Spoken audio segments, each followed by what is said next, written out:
Avant de commencer cette vidéo, je vous demande de mettre un pouce bleu et de vous abonner à la chaîne. A tout de suite. Bonjour, dans cette vidéo, on va traiter déjà comment on affiche une courbe sur notre calculatrice, afficher ou tracer une courbe ou deux, déterminer ou trouver les points d'intersection graphiquement. Et si on arrive pas à voir nos courbes sur notre calculatrice, on va essayer d'aller redimensionner la fenêtre d'affichage. Alors, on démarre ici, tracer une courbe sur votre calculatrice graphiquement, vous allez faire menu, chercher graphe. Ici, vous allez rentrer la première fonction, 1,5x au carré, plus x plus 300. Donc on a vu depuis la seconde que la variable x, on la prend toujours sur cette fiche, cette touche. Donc ici, j'ai rentré déjà la première, on va rentrer la deuxième fonction, 50x. Donc on voit très bien que ça, la représentation graphique de cette fonction, c'est une fonction de second degré, donc une parabole. Et ça, c'est une fonction linéaire, c'est une fonction qui va, c'est une droite qui passe par l'origine. Donc ici, je vais essayer d'afficher les deux courbes, mais malgré tout ça, on a bien noté sur notre calculatrice, mais on ne voit rien. Deuxième question, trouver les points d'intersection des deux courbes. Donc ici, on ne voit rien, on ne peut pas répondre à cette question, mais pour cela, c'est très bien, donc on doit faire un réglage. Donc le x minimum, donc il est déjà clair, je travaille à 0 jusqu'au 30 ici. Par contre, le y minimum et le y maximum, on va directement trouver ça sur le tableau de valeurs. Donc, je vais mettre ici mon tableau de valeurs. Les deux fonctions, ils sont là. f de x, g de x.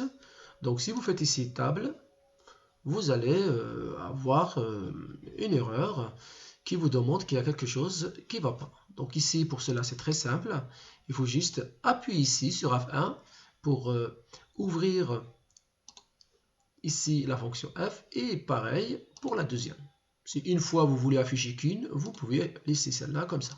Donc moi, je vais essayer de voir le minimum, le maximum pour mes deux fonctions. Là, c'est très bien. Je vais mettre 7. Je demande à ma calculatrice si je vais travailler entre 0 et 30. X minimum 0, X max c'est 30. Et le pas, je vais aller de 5 à 5.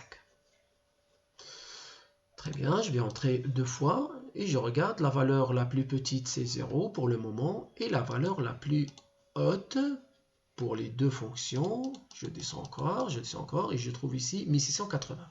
Vous pouvez prendre x max 1700.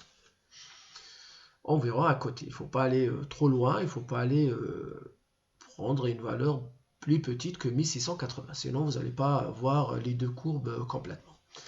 Donc ici, très bien, je sais que le 0, c'est la valeur de y minimum, c'est 0, et y max, c'est 1680, je vais prendre 1700. Donc je prends menu, je vais retourner sur mon graphe, je trouve mes deux fonctions, ils sont là, j'affiche, il n'y a rien, je vais essayer de redimensionner. Donc on a dit pour x minimum, c'est 0, le max, c'est 30, ici vous ne touchez rien, y minimum, on a dit c'est 0, je touche à rien, pardon, je touche à rien, et je vais aller descendre 0. Par contre, le max ici, on l'a dit 1700. Très bien. Et là, si j'affiche, je vois bien les deux courbes. La première, c'est une fonction polynôme second degré, la représentation est une parabole. Et la deuxième, c'est une fonction linéaire, une droite qui passe par l'origine. Maintenant, je peux répondre facilement à cette question, trouver les points d'intersection des deux courbes. Pour trouver cela, vous faites Shift, Gsolve deux fois. Donc, vous allez trouver le premier point d'intersection environ 8,16 et le deuxième point 24,5 environ. Donc, cette vidéo a terminé. Si vous avez des questions, surtout n'hésitez pas. C'est très important, surtout cette vidéo. Dans les lycées professionnels, on travaille beaucoup sur cette calculatrice. Je m'arrête là et à très bientôt.